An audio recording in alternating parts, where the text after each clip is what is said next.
As we try to understand the global impact of the Russian war on Ukraine, today we wanted to specifically zoom into the economic implications for North Africa, particularly on food security and energy markets. And for that, we have a stellar panel for you, and it's my pleasure to introduce them. First, I will start with Roberta Gatti. Roberta is the chief economist of the Middle East and North Africa region of the World Bank, where she oversees analytical work to support the World Bank's operation and economic surveillance in countries across the region. Previously, she was chief economist for the Human Development Practice Group, where she co-led the release of the World Bank Human Capital Index and oversaw the Service Delivery Indicators Data Initiative. Roberta, it's always a pleasure to host you here at MEI, so thank you for doing this. Second is Michael Tenka. Michael is a non-resident scholar at MEI's Economics and Energy program. He's also a senior fellow at the Austrian Institute for European and Security Policy. Michael teaches international relations and political economy of the Middle East and North Africa at the Universidad de Navarra, Spain. Michael, thank you very much for joining us. And finally, we have Jeff Porter. Jeff is the president of North Africa Risk Consulting, a consulting firm that specializes in political and security risk in North Africa. He is also a non-resident fellow at the Combating Terrorism Center. It's a pleasure to have you here, Jeff. So thanks again for joining us. So we will begin with you, Roberta, to gain a broader understanding of the economic impact of the crisis, particularly on North African economies, which struggle with several vulnerabilities, particularly coming out of the pandemic, or maybe more accurately, not fully out of the pandemic crunch. Then we will move on to you, Michael, to hear about the crisis impact on food security specifically. North Africa is one of the most affected by climate change, which impacts agriculture. So food security is an ongoing concern, and I look forward to hearing from you on how the current circumstances impact this already affected area, and also what can be done to secure sufficient food supply at affordable prices. And finally, we will hear from Jeff on the impact on gas and oil for both producers and importers. What sort of opportunities does the current crisis create for the region, if any? Perhaps in the realm of renewable energy. So with that, I will go ahead and start with you, Roberta. Thank you so much, Intisar, and good morning, good afternoon to everyone who's connected. It's such a pleasure for me to be here today. You asked me a very broad question to try to outline what we see as the macroeconomic consequences of the war. I will be talking about the Middle East and North Africa in the World Bank definition, which spans from Morocco all the way to Lebanon and Syria, including also Djibouti. And I will try to organize my answer to you in three buckets. First, I think I want to start from the beginning and really to think about the recovery post-pandemic and pre-Ukraine war, because starting conditions really matter. Then I will talk about the economic channels of impact and give a sense of how the war is impacting directly and potentially indirectly the region. And then last but not least, which I think you would expect from somebody working in the World Bank, I will talk about the socioeconomic consequences for the poor of this war in the region. So let's start from the beginning. So what was going on pre-Russia-Ukraine war? So before the onset of the war, the region had a significant slump.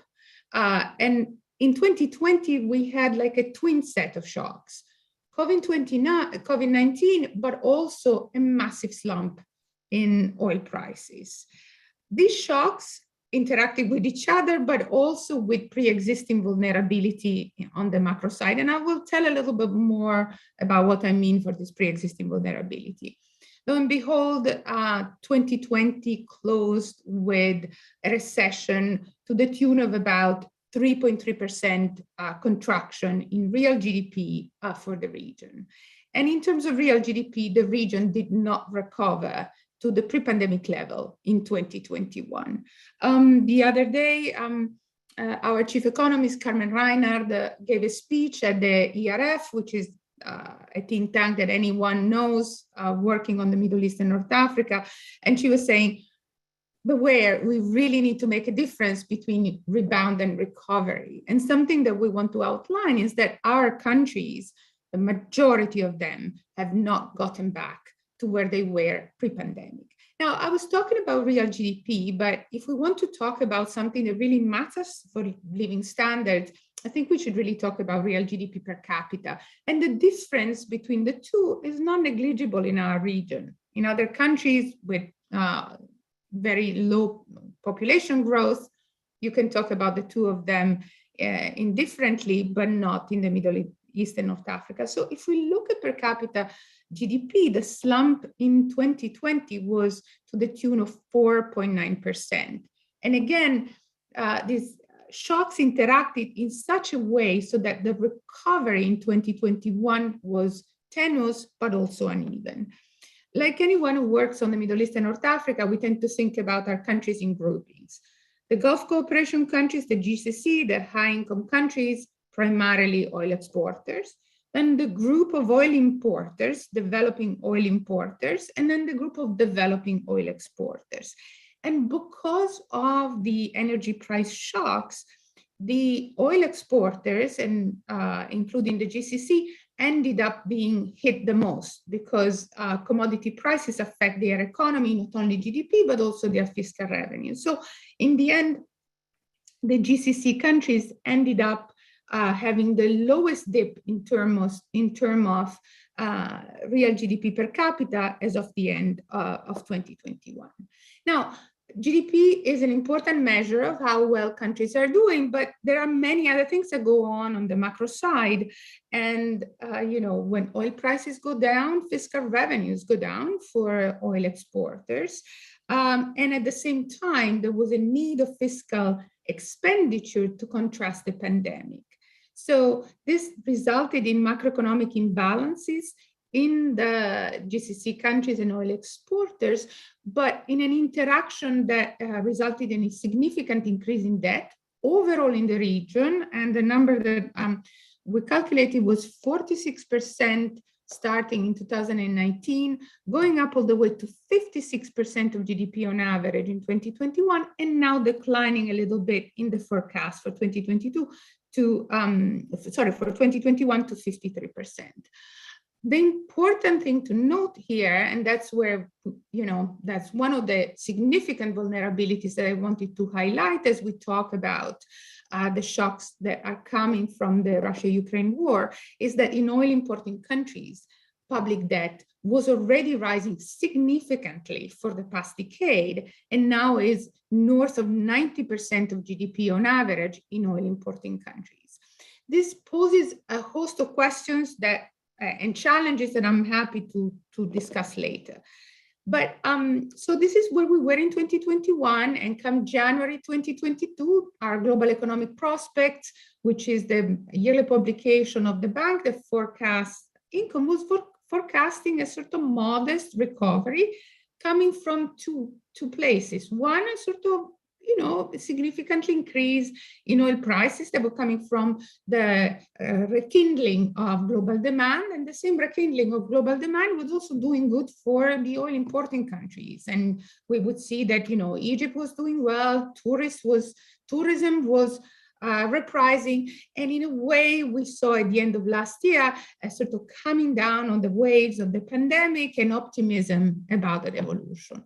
So now comes bucket number 2 that I wanted to discuss, which is what's going on with impact of the war. So now somehow January 2022 in the numbers looks like very far away.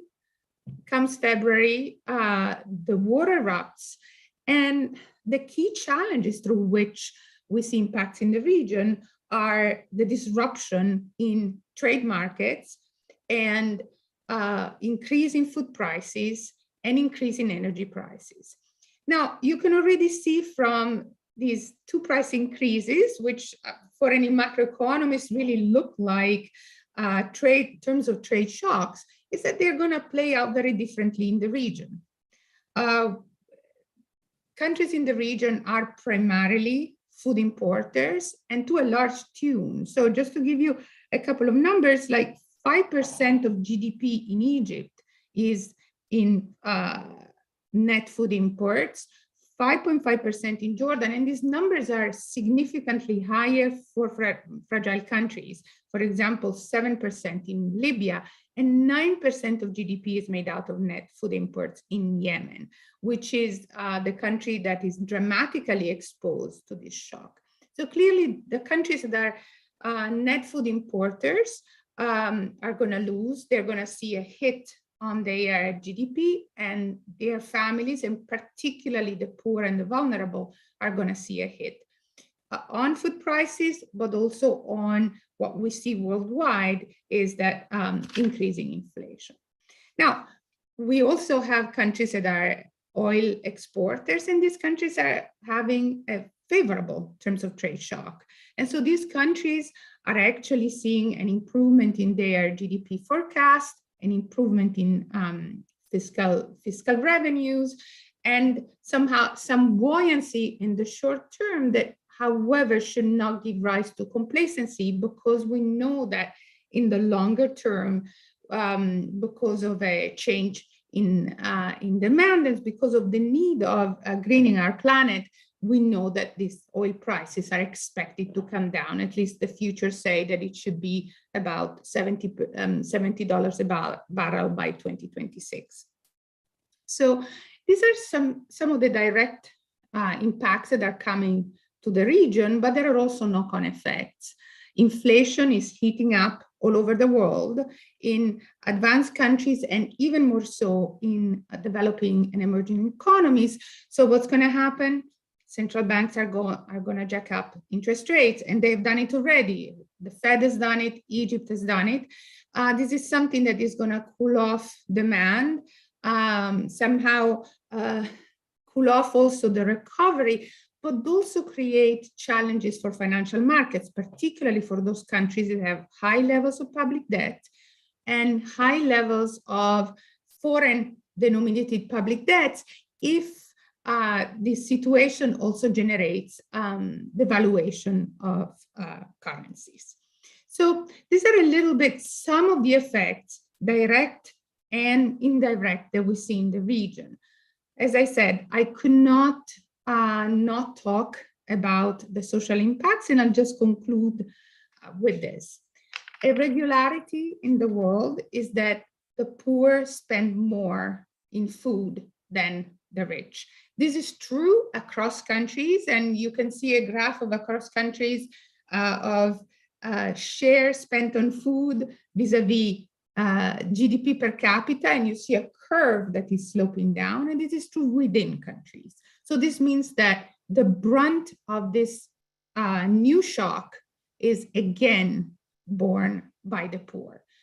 The COVID pandemic was a recessionary shock across countries and within countries, and so is the impact of the Ukraine war on our region. Just to give you some examples, just to say that I'm not making this up, Tunisian data from 2015 show that households in the bottom 10% spend 39% of their household expenditure on food, while those at the top spend 27%. In Morocco, these numbers go 51% and 26%, and similarly in Egypt.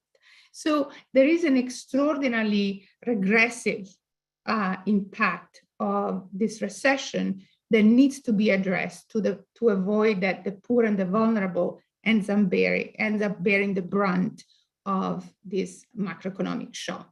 And here we're just talking about the economy. We're not talking about human lives, but there's a whole set of consideration that would be very important to think about for how the type of support and international support that we need in our region for refugees, knowing that now there are also 4 million of refugees coming to Europe from Ukraine. So let me stop here, and I'm happy to elaborate on any of these facts later on. Thank you.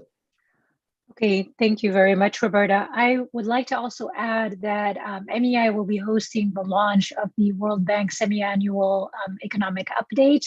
We'll be doing that in early April, which will have a lot more of the numbers and outlooks that Roberta was just talking about. So please be sure to tune in for that. Also, just very briefly for our audience, if you have any questions, please feel free for our participants, please feel free to drop them in the Q&A box. And I'll let you go ahead next, Michael. Thanks, and sorry about that interruption. Oh, my pleasure. Thank you, Intisar, for having me, and it's a pleasure to be here with Roberta and Jeff. What I'd like to say is, first, the crisis is severe. The food crisis is severe. It is not going away. Even if the war ended tomorrow in Russia and Ukraine, the crisis is not going away. But there is a long-term opportunity for transformation in the MENA region. So I'd like to get to those 3 points. And I'm going to do what Roberta did and situate it first. Why is the crisis severe? Because it was already severe in 2021. If we go back to June 2021, food inflation globally reached the same level as in the immediate buildup to the Arab Spring a decade earlier. And we know that, of course, Arab Spring was protests about justice and dignity and against corruption. But one of the things that sustained the masses on the streets were the high prices for food and fuel amidst subsidy cuts and a perceived ineptitude and of governments that didn't seem to care about the common people. So we hit that level in June. Now, there was a perfect storm in the last 6 months of 2021 because of COVID-19, the mismanagement globally, and all the supply disruptions, and then severe weather events in US, Canada, Russia, the whole Black Sea growing region, even later on in South America, with the soybean growing region, many factors I can elaborate on that cause shortages of food supplies on top of the supply disruptions which affect them. And then on top of that, there was hoarding by countries, particularly China. China, which was prepared for the Russia-Ukraine war, controls 63% of global corn reserves, 51% of wheat reserves, 38% of soybean reserves, and 2 days before the invasion, they released soybeans from their national soybean reserve. I can talk more about that in questions and answers. So to give, I'm going to focus on wheat. That's the most immediate thing that's grabbed people's attention, but cooking oil, many other food items are critical. Because wheat is bread. Bread in the Middle East is like a social contract that it's affordable, particularly in a place like Egypt. I'll get to Egypt in a moment. So if we take September 2021, the price of wheat was already 22% higher than it was the previous September of 2020. So it was $271 per metric ton on the Chicago Board of Trade. Okay, it kept climbing. Then this perfect storm that I just very briefly touched upon, when Russia invaded Ukraine on 24 February, turned into a tsunami. And so the price of wheat 2 weeks into the invasion went up to $468 a ton. So that's another 73% increase on top of the 22% increase. So so we have both, just on wheat alone, is the tremendous price shock, but then also the supply disruption, because now you can't get wheat out of the Black Sea from Ukraine. And as we know, Russia, Ukraine are the breadbasket of the Middle East. In fact, in the Arab Spring period, it was the failure of the Russian wheat crop in 2010 that helped send the prices. So when we think about it, the first country that comes to mind is Egypt. For example, Egypt is the largest country in the Middle East. It is the #1 wheat importer in the world. Egyptians consume twice as much bread as the global average. So, and that bread is subsidized for over 80% of the people. We know that Anwar Sadat almost fell because of bread riots when he tried to cut subsidies. And then, of course, his successor, Hosni Mubarak, was toppled from power, again, amid high wheat prices. So in the budget year of 2021, the subsidies for bread cost the Egyptian government $3.3 billion. Just imagine now adding 73% more on top of that. So it was a very big problem, but Egypt is not the worst off. And part of the reason is after spending 7 years of trying to put Egypt's economic house in order, the Sisi government was determined not to make the same mistakes. And one of the key indicators of how countries are doing, I would say, is effective governance. I'm not talking about good governance, transparent institutions, but the GASC, the procurement arm of the Egyptian government, was very keen not to repeat the mistakes of a decade ago. So if you remember the Omicron variant and the big scare that this would be a new wave of COVID-19 and it would collapse the economy and people would stay at home and it would cause demand drop. Well, the food markets also thought that, and for about a week or a few days, the price of wheat dipped, expecting a drop in global demand. Well, Cairo jumped on that and bought 600,000 tons of wheat at bargain basement prices, and also got the commodity traders Louis Dreyfus and Bund to give them deals. So they were very smart, and that's just one example of where Egypt is trying to take effective action. Also, again, trying to manage subsidies. So I'll circle back to that. So Egypt has a severe threat. It's an existential threat, but they're trying to effectively cope with it. A country that is extremely at risk outside of North Africa is Lebanon on the Mediterranean. And again, this is an example of where ineffective governance is a big problem. Lebanon got at least 2/3 of its wheat from Ukraine. Some people are now in the newspapers, you see 80%. But the problem with Lebanon is it's on a 1-month time clock to replace its wheat every month, because 3/4 of Lebanon's storage capacity was destroyed in the Beirut explosion in 2020. And it was never rebuilt, not to this day. So wheat can't go to Beirut, it has to go to Tripoli, and it has to be stored in the warehouses of flour mills. So they have 1 month storage. And so the government every month has to make sure it's got 50,000 tons of wheat. Now, that's why they depended on Ukraine so much. It's only, even if you, and of course, Lebanon has an economic meltdown. Food inflation since the crisis is at 1,000%. The pound lost 90% of its value. 3/4 of the Lebanese population was in poverty before Russia invaded Ukraine. Now, there's a question, could they even afford the wheat if they can get it? And I'll touch on that.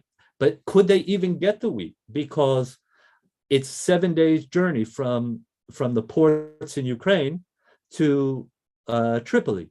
So they could make that time clock. Now, Lebanon is trying to speak to India. Last week, they started speaking to India, and they're speaking to the US. So that brings in your shipping route time, because from the US, it would take a minimum of 25 days for a cargo ship to arrive, a wheat cargo. Lebanon could run out of bread. And from India, it would be about 14 days. So that is a very severe, and this brings in all the fiscal issues, because even if Lebanon decided India has quality wheat, which is unclear, they have the CBL, the central bank has to open up a line of credit of $26 million with India. It's not clear that they can do that. So Lebanon is in my mind, the most at risk. Another country bringing back to North Africa with the ineffective governance is Tunisia. Tunisia depends on about 47% on Ukraine. But again, it's the issue of ineffective governance. So, we all through 2021, there were reports from dock workers that cargo ships would be arriving to Tunisia, but they would either not dock, or if they docked, they wouldn't unload because the government couldn't afford to pay it. So it's one thing if a government says, oh, we contracted for wheat. It's another thing if they get delivered. So now, again, also subsidies. It's going to cost Tunisia $1.7 billion immediate in this crisis. So this is where Europe comes in, and other actors on the stopgap measure side, because I should mention I'm also a senior policy fellow at the European Council on Foreign Relations, ECFR. So Europe just pledged $500 million. That's about 470 million euros, which you could see is roughly about a third of what Tunisia needs. So that could alleviate an immediate crisis, but Tunisia, without effective governance, I don't know, we can't get into the, won't be able to take effective action short-term and long-term. And then I just want to mention Libya. We have 3 civil wars in the region, Yemen, Syria, and Libya. Now, Libya is comparatively is the best off out of the 3. But what happens here is it's not just, its food aid is also more expensive, assuming even donors could acquire cargoes. So let's take the UN World Food Program as an example. They provide 125 million people around the globe with food. For them now, the price of food is 50% higher. So this is where we're looking also at a different kind of humanitarian catastrophe in Libya, Syria, and Yemen. Intisar, how am I on time? Okay. You're doing great. Okay, fine. So the question there is, can they get it? Now, if the war stopped, food is not a light switch you can turn on and off. Even energy, as Jeff will tell you, you can't just shut oil fields down one day and turn them on overnight. And so like Ukraine, for example, is not getting fertilizer from Russia and Belarus. So their crop now could be down 50%. So there is going to be pressure into the future. Like I said, we were already in a crisis. Without Russia and Ukraine, we still would have been talking about this. And now it's just, it's because it has captured the imagination of people because it's so urgent. So, and that brings me, since I mentioned fertilizer, it's energy. So to produce food, look, North Africa does not have enough land. So that means they need, for arable land, so they need more fertilizer. North Africa generally is way below international average and well below European averages.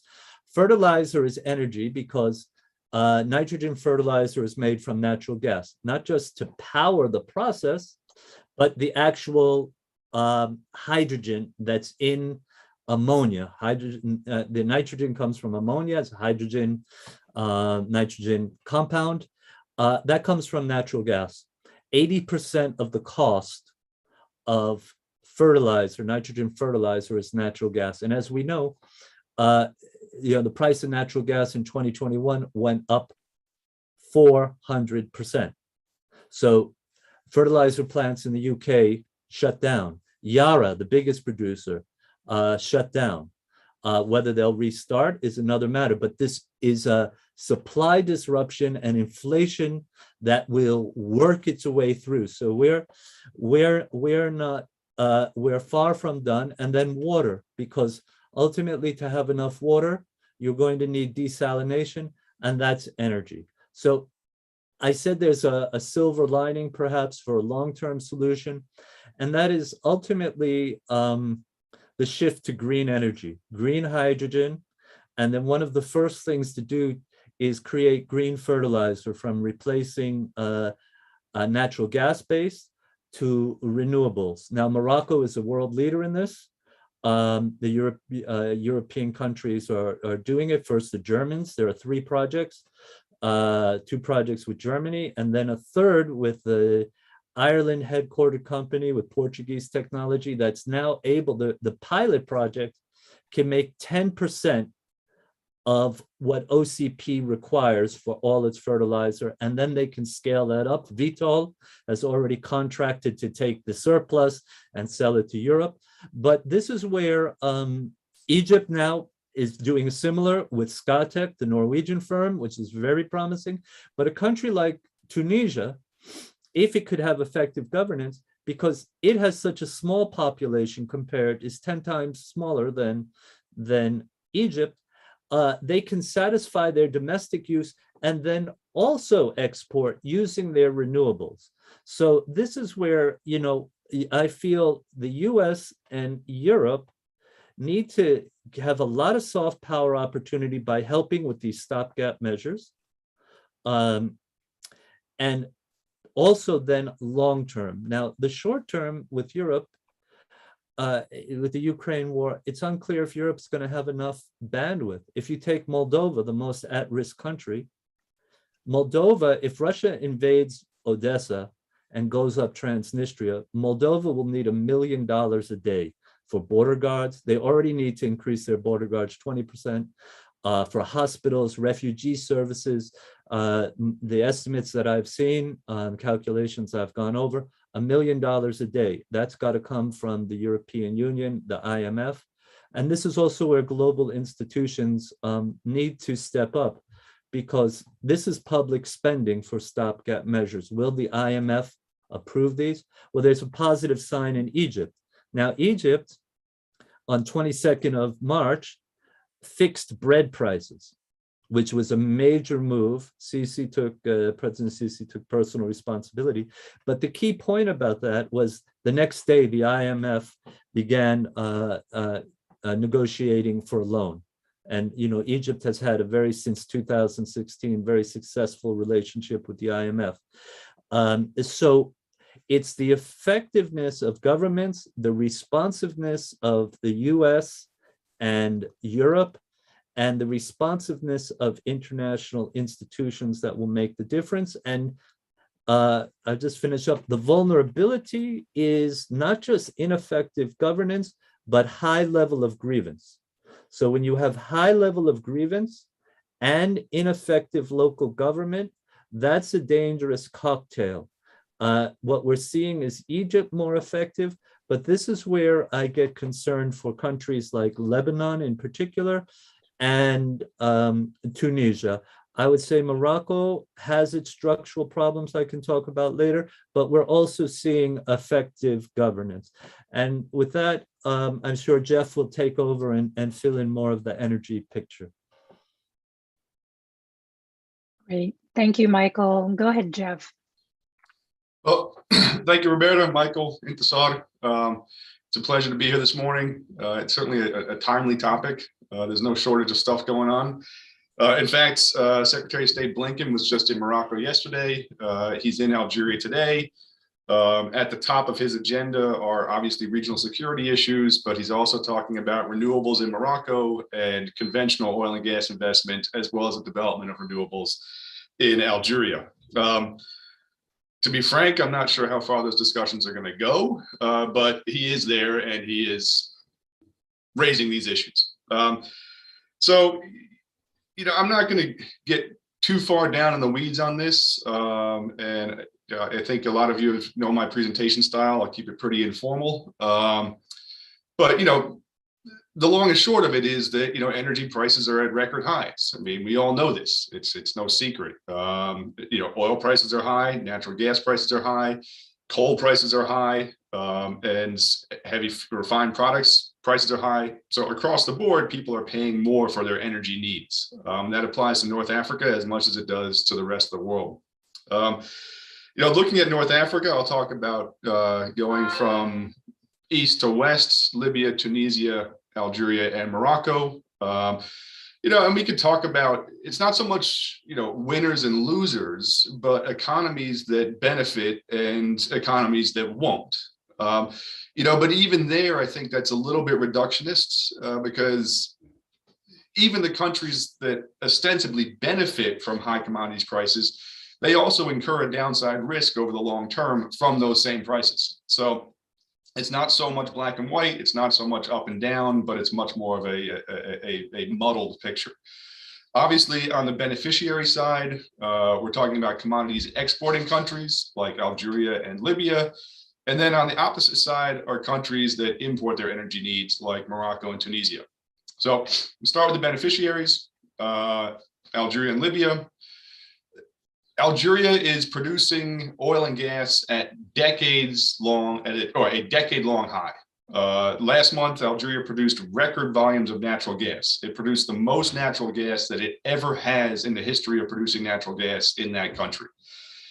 In addition, Algeria is on track to break through the 1 million barrel per day threshold of oil this month. Tawfiq Hakar, the Sonatrach CEO, said that by the end of April, Algeria will be producing 1.2 million barrels per day. That's up from about 980,000 barrels per day.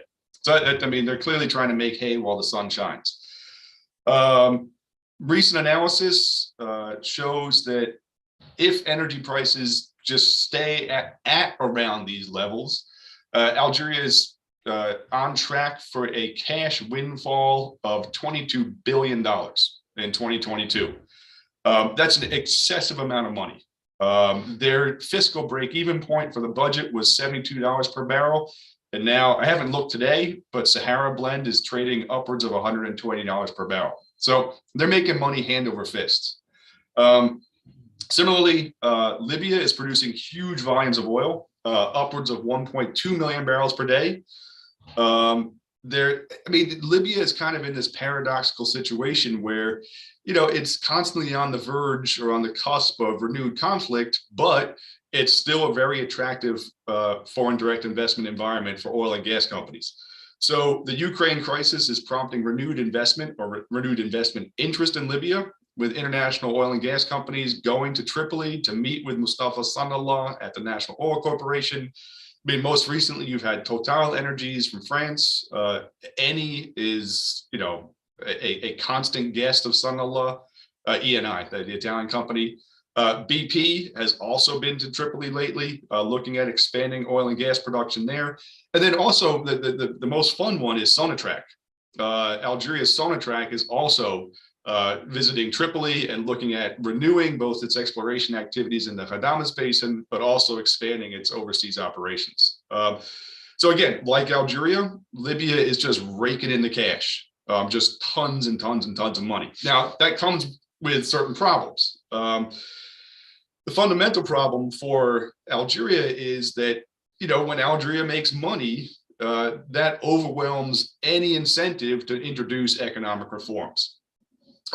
Likewise, in Libya, the fight in Libya is fundamentally over who controls cash flows, who gets the oil revenue in Libya.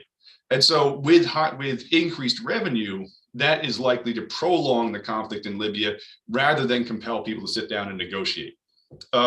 Algeria is in desperate need of economic reforms. I don't even know where to begin. We could start with subsidy reform. We could start with the informal economy, which accounts for 35% of all economic activity. We could start with growing the private sector, diversifying away from hydrocarbons. All of this is going to be postponed because of high energy prices. Instead, President Tebboune and Prime Minister bin Abdurrahman, they're going to take the less politically fraught route. They're going to take the easier route and simply inject cash into the economy. We've already seen cash payments to the unemployed. We're likely to see the increases in the state salary grid. We're likely to see back pay being paid to state-owned employees of state-owned companies. And so all of this in the name of sort of buying the peace. And this is problematic for a number of reasons. Oil prices and energy prices aren't going to remain high forever. And Algeria really should take this opportunity to diversify its economy, but it won't. It just won't. Similarly, in Libya, you've got the massive influx of cash flows to the current government, the government of national union led by Abdelhamid Dbeibeh. as well as into the central bank, headed up by Governor Sadiq Al-Kabir. These guys control the cash flow, and instead of expanding the Libyan economy, instead of investing in the Libyan economy, these cash flows are being directed towards allies in order to support the contested government in Tripoli. And effectively, Dabeiba has been accused of buying his supporters in Tripoli at the expense of the prime minister designate in the east of the country. And more money, well, as the saying goes, more money, more problems, right? And that's going to be the situation in Libya. The injection of cash means the prolongation of the conflict between the east and the west. If we turn to the energy importing countries, the ones that are most likely to pay the immediate short-term price for high energy prices, we're looking at Morocco and Tunisia. As everybody has read by now and has seen ad nauseum, everybody knows Morocco imports 90% of its energy needs. That means coal, fuel oil, refined products. It used to import natural gas, but that's been shut off, and I'll get to that in a second. In light of high energy prices, Morocco's 2022 fuel import bill will exceed, or could exceed, $5 billion. That's 5% of GDP. The bulk of Morocco's electricity production comes from imported coal. Last year's coal bill amounted to $1.6 billion. Since January, coal prices have increased 300%. So that means Morocco's coal import bill in 2022 could amount to about 4.5% of GDP. So then it gets worse. Morocco's coal-powered electricity generation is in even more dire circumstances because 87% of Morocco's coal imports came from Russia, and that's now off the table, and Morocco has to source coal elsewhere. In addition, the cost of coal imports could rise to about 7% of GDP. So if you take that in conjunction with higher fuel import costs, you're talking about a combined 12% of GDP just spent on energy imports alone. In addition, 18% of Morocco's power electricity generation came from 2 natural gas-fired facilities. These were supplied through the GME, the Gazoduct Maghreb Espagne, which originates in Algeria. In November, Algeria shut that pipeline down. The contract had expired. Algeria was frustrated with Morocco for a sustained espionage campaign against Algerian officials. And Algeria decided it had enough, and it shut the pipeline down, redirecting the gas through the Med gas pipeline and circumventing Morocco, and thereby depriving Morocco of gas it received in lieu of a transit fee. So now, in order to make up for that lost natural gas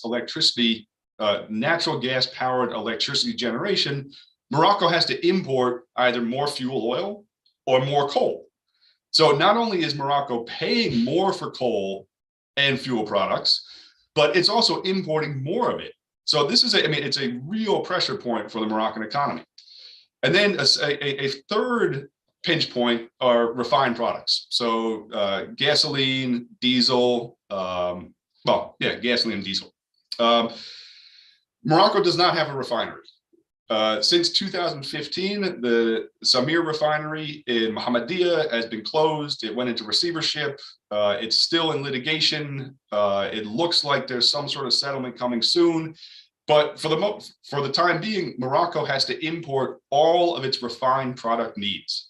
Now, this is where it gets really interesting from a political standpoint. The Prime Minister Aziz Akhnouch still is the CEO of Aqua Group. Now, he said he stepped back from that role and is not involved in the day-to-day activities of Aqua, but Aqua is still responsible for 25% of Morocco's refined product imports, and it's responsible for 45% of all of Morocco's retail fuel sales.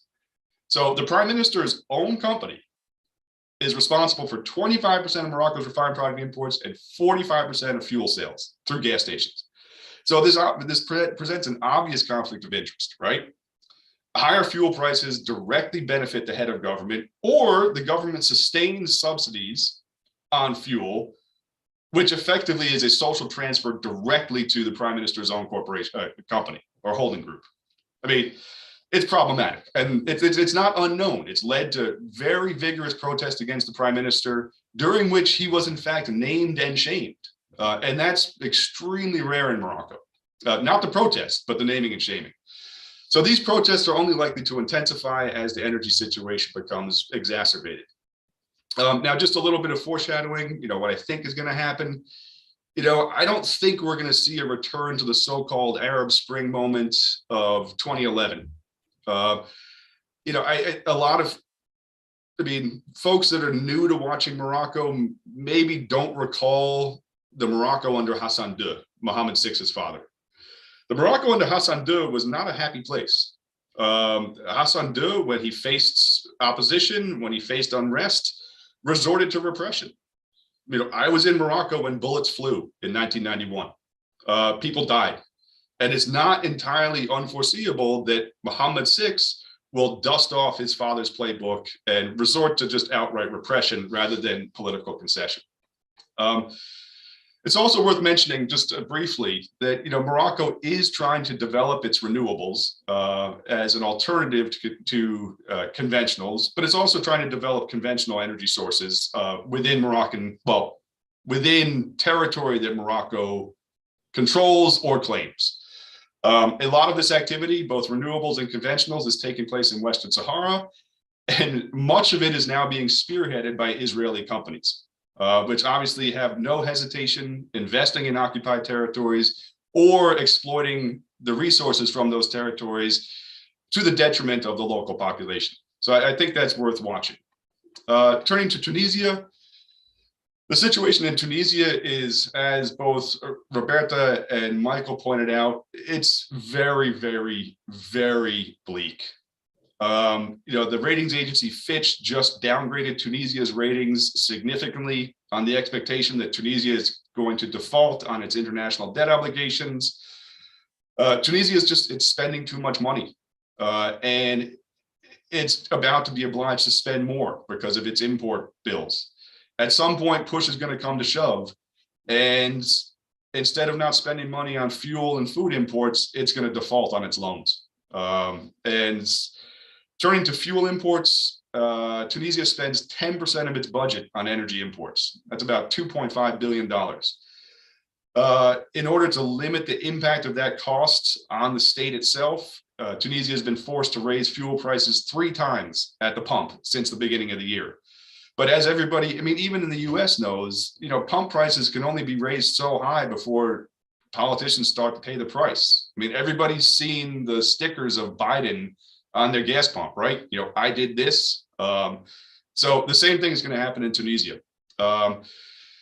Like Morocco, Tunisia is trying to develop renewables as an alternative, but it doesn't have the proper regulatory framework to figure out how to sell electricity generated from renewables. And the projects at the moment are just at their at the beginnings, and they will not pay a dividend to alleviate the immediate crisis that Tunisia is facing. All this comes against the background of growing frustration with President Said. Said initiated a power grab last June. He's intensified that power grab over the course of the second half of 2021. But now, he hasn't really been able to capitalize on his initial support for consolidating power, and he's facing a much more coherent and growing opposition. As the economic situation worsens over the course of the spring, with high fuel prices, high food prices, high inflation, weakening employment prospects, there's a very strong chance that Said is going to face sustained popular protests. And I don't think it's going to be the happy, clappy Arab Spring protests. These are going to be angry protests, hungry protests.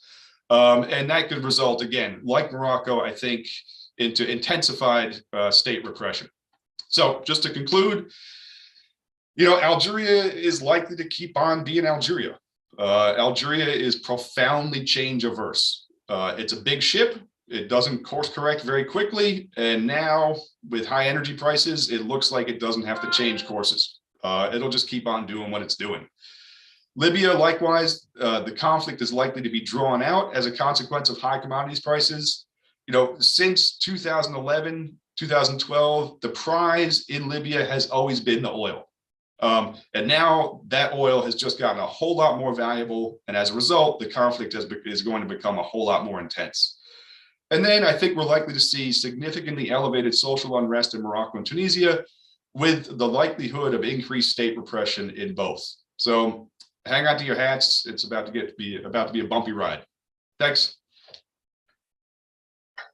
Thank you, Jeff. On that note, I'm going to ask some questions, and then I'm also going to take some audience questions. So I kind of want to pick up on a few of the points that you mentioned, Michael mentioned, and Roberta mentioned. So I'm just sort of going to package everything together and let you guys decide how you want to answer these. So Roberta, you mentioned one of the things that you talked about is the growing indebtedness over the past few years, and how that's going to sort of shape the future of public finances for some of these countries that are heavily indebted. Can you talk a little bit? Can you sort of draw out that point a little bit more, particularly for places like Tunisia, and given what Jeff just said about the potential for default? And staying on Tunisia there, maybe Jeff, can you talk us a little bit through about what kind of alternative is there for, Qais Said? Let's say there is significant protests. Let's say there is crackdown. Let's say that doesn't really deter people from going out and protesting more. Potential for destabilization. Let's say the people of Tunisia suddenly don't want him anymore. What can we sort of think about in terms of different scenarios of who might step in and fill that void, come up with some kind of cohesion and coherent economic and political vision for Tunisia? In terms of Algeria, the two questions that I have there, one is related to renewable energy. I understand everything that you said about their reluctance to change, and I completely agree with you on that. They came up with a pretty ambitious plan to establish and to build a renewable energy industry. This was the action plan that they came out with last year in September.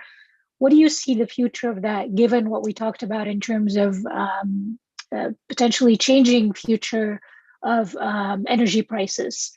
And the other question that I want to also draw attention to, because there is a little bit of chatter about this, is Algeria's relationship with Spain, particularly in terms of gas, given the change in Spanish foreign policy related to the Western Sahara, their recent characterization of Morocco's autonomy plan as being sort of a viable plan for the future. What is that going to do to Algeria's relationship with Spain, the reliability of their supply of gas to Spain, if you can weigh in on that? And then in terms of Morocco, just a very sort of specific question that I've kind of been wondering about is the news about the Tindrara gas field. Do you see that, there was a deal with Sound Energy that production is going to come online this year? I don't know enough about the nature of gas contracts to understand, is this something that is going to be significant?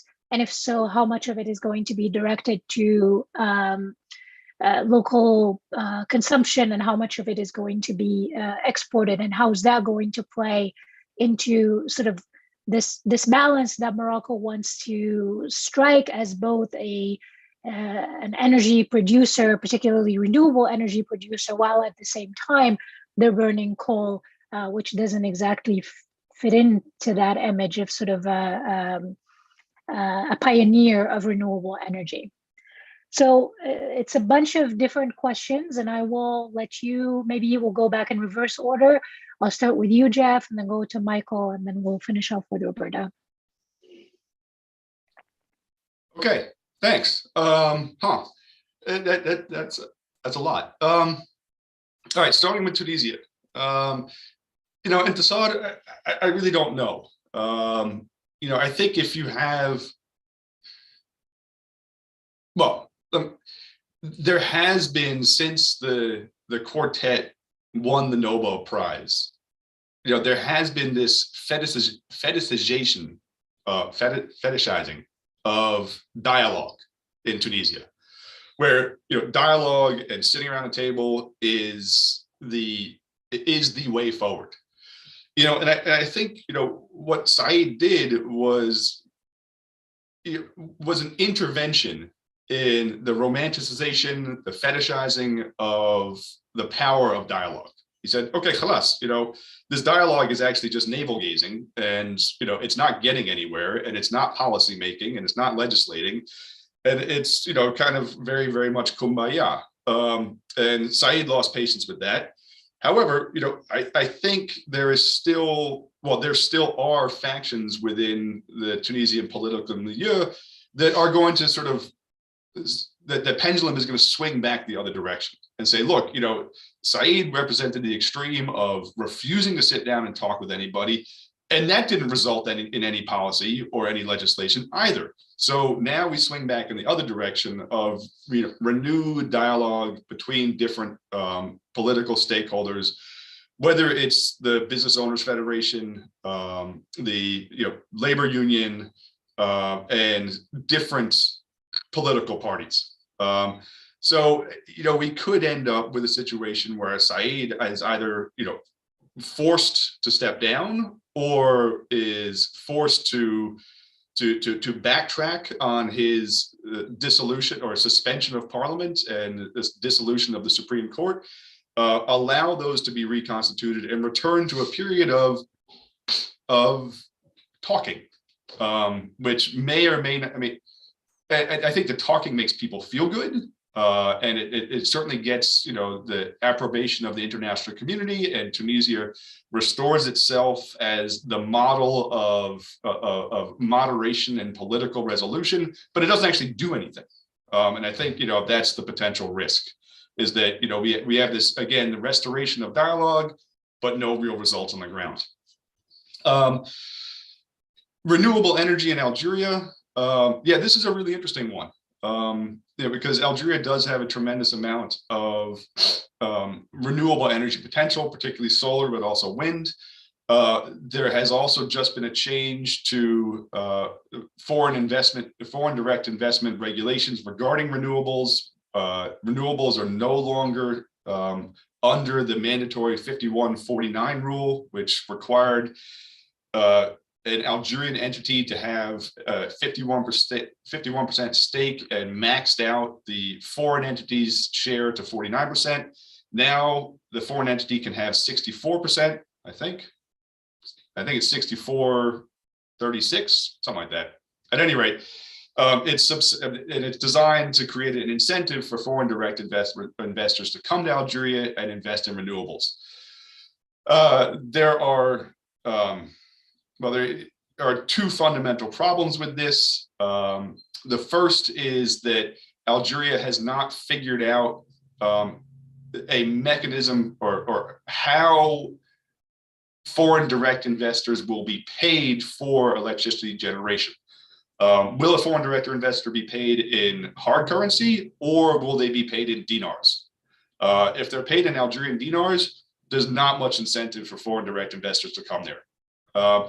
A second problem is, Algeria does like to have soup to nuts control of technology. So if you're a foreign direct investor coming to Algeria, the expectations are that you are going to share your technology with your Algerian partner, and there may be concerns about intellectual property rights. So another disincentive there.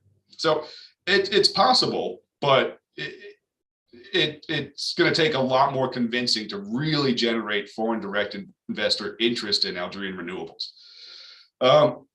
In terms of Algeria's relationship with Spain, as a result of Spain's surprising announcement regarding Morocco's autonomy plan for Western Sahara, yeah, Algeria is upset. I spoke with Sonatrach last week, though, and Sonatrach said, look, even during the dark decade of the 1990s, we continue to supply gas to Spain, to Europe. Now, I think that's a little bit different because there was no political grievance with Europe during the 1990s. It was just Algeria was under a tremendous amount of duress domestically. So Sonatrach has made assurances that it will continue to supply Spain with gas volumes. I know that Sonatrach does not want to become a foreign policy tool. That's not how it views itself. That's not how Hakar views himself. That's not how Minister of Energy Arkab views himself. So I think the Morocco dispute is separate. Algeria said, look, the contract expired. We didn't renew. We didn't default on any obligation to Morocco. We just simply didn't renew the contract. So I'm pretty confident that even though, Tabun is upset with Spain, that gas flows will continue. In terms of Morocco, sound energy, yeah. I mean, gas developments in Morocco have a problematic history. And at their root is the willingness of foreign investors to inflate the prospects of their discoveries having a material impact on Morocco's energy needs. And this is for a lot of reasons. On the one hand, foreign companies operating in Morocco are generally small cap, very volatile stock prices on, London or Australian exchanges. And then they tend to talk up their book to increase their stock price and then sell off stock at home. So, Amina Ben Khadra, the CEO of Onim, she knows this. It's frustrating for her because she has to manage expectations with the monarchy. At the same time, Amina Ben Khadra is under tremendous amount of pressure to demonstrate results from decades of gas exploration in Morocco, which really hasn't yielded very much. So there's a tendency, I think, on the part of the foreign energy companies to talk up the impact that their discoveries will have. And, there's pressure on Ben Khadra to also, inflate the importance of these discoveries. I wouldn't invest too much into anything being discovered in Morocco. I think it's, not going to have a material impact on Morocco's energy production whatsoever. I mean, just case in point, at the same time that they're talking about the Tindara fields, Onim is also continuing to pursue the possibility of a floating liquefaction plant or floating regasification terminal. Sorry. So, Morocco's at the same time they're talking about the prospect of domestic gas production, they're also talking about the need to continue to import liquefied natural gas and then regasify it for the Moroccan market. So, I think I got all your questions. Yes, you did. Thank you. I know I threw a lot at you, so thanks, Jeff. Michael, I want to add just one more question to the mix that's already there. Why are Algeria and Tunisia, once the granaries of the Roman Empire, so dependent on wheat import, and what stands in the way of turning this around? So I'll add that to the mix, and then we'll hear from you, and then Roberta will have the final word. I won't get into the history of Numidia and the Roman province of Mauritania. I'll go back that far, but since you asked, I'd like to fill out a picture a little more from what Jeff said. Look, Algeria is not at the, with its tippy toes over the edge of the cliff like Tunisia, but I'm less bullish on Algeria than Jeff is. In 2021, 24 million Algerians spent 60% of their income on food, and especially cereal grains are 43% of the calories and 46% of the protein. So there's a tremendous wheat crisis. The French can't help. The Germans have been trying to help without going into the global market. Additionally, Algeria has a milk crisis, which is unique in the Maghreb, but is very severe. But to get to so I see Algeria in real trouble They have very little arable land, and the issue is the water. So, for example, a decade ago, 2012, Algeria took 3 BCM of water, of groundwater a year. That is double the recharge rate, what's needed to replenish groundwater. So already a decade ago, they were taking double. Now it's 8.1% of BCM. Algeria is heading straight to a food disaster. It requires irrigation, it requires agritech, and it requires desalination. So I don't see those things happening in a hurry in Algeria. And to amplify what Jeff said, no production, value-added production is not happening in Algeria. Look at all the automotive industries, Kia, European automakers that either closed down, left, or didn't even start, like in Oran, they didn't even open the factories. And so again, to amplify what Jeff is saying, there is no value-added production. You're not getting more employment, and this will have its effect. So I see Algeria in tremendous, had tremendous structural problems. I don't think this windfall is actually going to help that much, and just spending helicopter money is not going to help in the long run, and the pendulum will swing worse. This is where I get to Morocco, and then I can answer on Tunisia if I have time. Yes, I think just to pick up on the last thing that Jeff said, Morocco is great at planning, sometimes good at execution, but sometimes a little too good at planning and not execution. So if they had built the FSRU like they had thought to do, they wouldn't be in the problem they have now. So the FSRU is key. But the picture that you need to look at with Morocco is the Africa picture. Because Morocco's strategic depth is Africa, West Africa and beyond.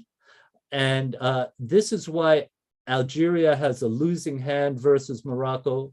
I mean, if you look at what happened in 2019, up to 20 African countries opened consulates in the Western Sahara, right? That then led for the Arab monarchies to open up consulates. And then, the US recognition with the Israel deal and Spain. But Spain's interest in that, has been long in the making. I talked to Spanish policymakers. Spain doesn't want to lose out on the Euro-Africa connectivity. And how is this related? Well, take Nigeria. Nigeria has the largest natural gas reserves on the African continent. It is 5.5 trillion cubic meters. That's more than Egypt and Algeria, the next two highest, combined. And already OCP is building fertilizer plant in Nigeria. And the deal is they're going to get natural gas sent to Morocco so that OCP's plant in Morocco can make, DAP and all the other, ammonium-based fertilizer. And then Morocco is going to send phosphates to Nigeria. I'm not even talking about the grand ambition to build a pipeline, but, this north-south connectivity, look, West Africa could be energy self-sufficient on natural gas. And then you have this northern dorsal line that can go north-south. You have gas to wire. So, there's a lot generally about capital flows, resource flows that Morocco can leverage on gas. I think you have to look at also the Nigeria picture carefully. So I think Morocco has more, and Morocco obviously does better on value-added production. Morocco before COVID-19 produced 770 million cars per year, 28% of GDP. Employment, and you can add many other sectors. So I think Morocco has some immediate difficulties, but given its emphasis on cutting edge technology, the deals it's making with the Gulf states, with Turkey, with Israel, let alone now a change in perspective. Once Spain is open, that frees up Germany, that frees up Italy, combined with France. I think you're going to see an entirely different picture. Now that raises the stakes for Algeria. And will Algeria try to scuttle the situation and raise tension? This is a big question. I would hope that, there would be a win-win solution where everyone can grow what is promising to be a very potentially enriching Euro-Africa economy. So, and then just to finish off with Tunisia, again, it's like Algeria, the water situation and the arable land situation is very bad. Irrigation is very bad. The silting of dams, this is where climate change is at. 2 of the major dams will be gone by 2035. Water distribution, from the reservoir in Tunisia till it gets to the tap in homes in urban areas in Tunisia, up to 50% of the water is lost. So that again is just good governance. And I mentioned the Arab Spring. It's definitely not going to be the same the second time around. First of all, you also have to look at the Horn of Africa and the Sahel. So I think North Africa could be very highly impacted by crises to the south because of food crisis, and that needs to be thought about. But if you look, when I talked about when food prices hit the level of the Arab Spring, right? That was June. Well, Mishishi was ousted in July, right? So yes, it was the frustration with COVID. And yes, Mishishi thought, got rid of all the Sayed loyalists in the cabinet, which didn't please him and was supported by Khaled Tunis and not this. So there was, yes, those politics. But what the frustration of the masses, aside from the debacle of the COVID-19 vaccine rollout in Tunisia, and again, the ineptitude, you could say was, again, these food crises and the rising prices. So we saw Sayed just say, okay, I'm going to, let's get rid of all of this, as Jeff called it, navel gazing. And I think you could actually say that it already happened with Kais Saied. We saw the impact with the food, but what he hasn't done has created effective governance. And so, yes, if Tunisia defaults, it's a big problem. Again, there's promising feasibility studies for green hydrogen and renewables in Tunisia, but as it was already mentioned, they're at very preliminary stages, and many of the regulatory issues and other issues need to be solved. But if Europe cannot help in a country of 10 million people right across their border, right where Italy is trying to complete an electricity interconnector, where can they be successful? So I kind of feel that it should be one of the main foci of attention, because if you can help in Tunisia, I think it would have tremendous ripple effects.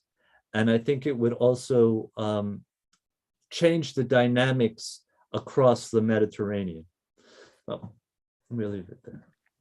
Thank you, Michael. Roberta, the last word is yours. Thank you, Intisar. Let me share 2 thoughts. The first one is a reflection on what Michael and Geoff were saying, and they really configure different possibilities of shifting patterns of trade between the region, the MENA region, the North Africa, Africa, and Europe. And something that I wanted to bring to the table, which might be probably the dry consideration of an economist by training, is that if we answer the question of why our countries in North Africa are not the granary of Europe, is because it's not their comparative advantage to do so. Water is scarce, arable land is scarce. And if they were to turn the very dramatic, urgent moment of food insecurity into food autarky, that would be an economic move that would not make sense economically nor environmentally. And as a matter of fact, I think that Michael brought up a statistics that I was also looking at through different work that we do at the World Bank on water, that half of the water from the source to the tap is lost. Our region has a dramatic shortage of water. This is not new, but what is needed is something that helps manage the demand of water. And moving into wheat, which is a water-intensive cultivation, would be something that, although pushed by the urgency, would not make sense from the point of view of the economy looking forward and the environment. Now, you actually asked me to reflect on debt, and this is a big question that we actually addressed in our semi-annual update about a year ago. We called it Living with Debt. And little we knew that living with debt was really like a sort of long-term proposition for the region. At the time, we were just coming out of the default of Lebanon, and we were observing this increasing debt that at the time was pushed in a very powerful way for that 1 year by spending to respond to COVID. But to turn on what can be done, I'd like to think about it in 3 ways. The first part is like debt management. And it's a fan of action that goes from making sense of maturity, matching, and rollover debt to thinking about restructuring debt, ideally before a default. We know how damaging and destructive has been the default, the debt default in Lebanon, and there is evidence across countries that restructuring debt before one gets to a default is associated with much lower GDP losses than if that is done afterwards. And we know that default processes tend to be protracted, dramatic, and long for economies. So we really wouldn't want any of our countries to get in one of those situations. The second headline thought that I have about debt is to really be realistic and transparent. When we engage in the thinking about debt for the region, we had built a table of public debt reporting in MENA. And it turns out that a lot of the debt that is incurred by SOE, that is either guaranteed or not guaranteed, is not necessarily reported in the public debt numbers that we see, no matter how high, no matter even if they are like 90%. So there is also a question of hidden debt that is present in our region because of the large footprint that the government has in the economy that should be addressed to really have a sense, a realistic sense of what is the challenge that we have in front of us. And this is a particularly strong challenge now post-COVID because a lot of the private debt through potential bank defaults is going to end up being shouldered by the state. So that's where the buck stops. The third thought is probably the most relevant here, is that we tend to think about debt as like a separate problem, and it is a problem that can affect financial markets with sort of contagions and knock-on effect in the financial markets. But really what we're talking about is a fiscal situation. So thinking about what's happening after the Ukraine war, the oil exporting countries are facing a boon. What I would suggest is that make good use of that money, save it for bad times, make smart choices, help families, help the poor, because they are bearing the brunt of this high inflation and high prices. And we know the inflation is a regressive tax. Regressive, it means that it affects the poor and the vulnerable the most. So think about expanding your cash transfers in a targeted way. And I have to acknowledge that a number of countries in our region are doing that. How? Because they spent the past 2, 3, 4, 5 years strengthening their social registries, not only capturing the poor now, but also expanding the measurement and the outreach to the near poor, because the near poor of yesterday are the poor of today. And they need that support to avoid making irreversible decisions about human capital of their children or dropping out of the labor force with long-term scattering that would be extremely damaging to the future. For the countries like all importers that are in a bind right now, they are in a bind for two reasons. Adverse terms of trade shocks because of the increase in food prices, and adverse terms of trade shocks because of increase of energy that they are importing, as you know, we heard from Joe, from Michael in detail, and also in very, very interesting sort of link to the political economy. What these countries need to do is to think long and hard about how they are spending the money that they are spending. And they need to move toward more efficiency. And more efficiency means to build resilience where it's needed in health and in social protection, and to rely less and less on universal subsidies, on energy and on food prices that have been traditionally the first port of call for our region. And I see already now that a number of countries, besides expanding cash transfers, which is definitely the efficient and targeted way to go about to try to buffer these tremendous shocks, I see them controlling prices for food. I see them increasing subsidies. And both Geoff and Michael spoke about a sort of reversal of trend in terms of reforms that have gained momentum in the past 10 years and now are being dialed back. Universal subsidies, yes, they are effective in the immediate term, but they're extraordinarily costly because they also go to families that don't need them. And they are very, very difficult to dial down. And if we don't want to add instability to a situation that is already unstable, because we see the protesting, we see them in Morocco, we see them in Tunisia, we see them in Egypt, we see them in Iraq, because people feel the pinch in their pockets immediately and very dramatically, going for cash transfer and strengthening social protection systems in a way is a way to build a resilient economy and society in a way that is fiscally responsible. So let me stop here, and thank you so much for having me. Thank you all so much. I know we went a little bit over time, but I found this extremely useful and I've learned a lot. So let me thank you all, Roberta, Michael, and Jeff. Thank you so much for joining us, and I hope to host you guys again soon. Take care. Thank you, Intisar. It Bye, was a everyone. pleasure. We see you soon for the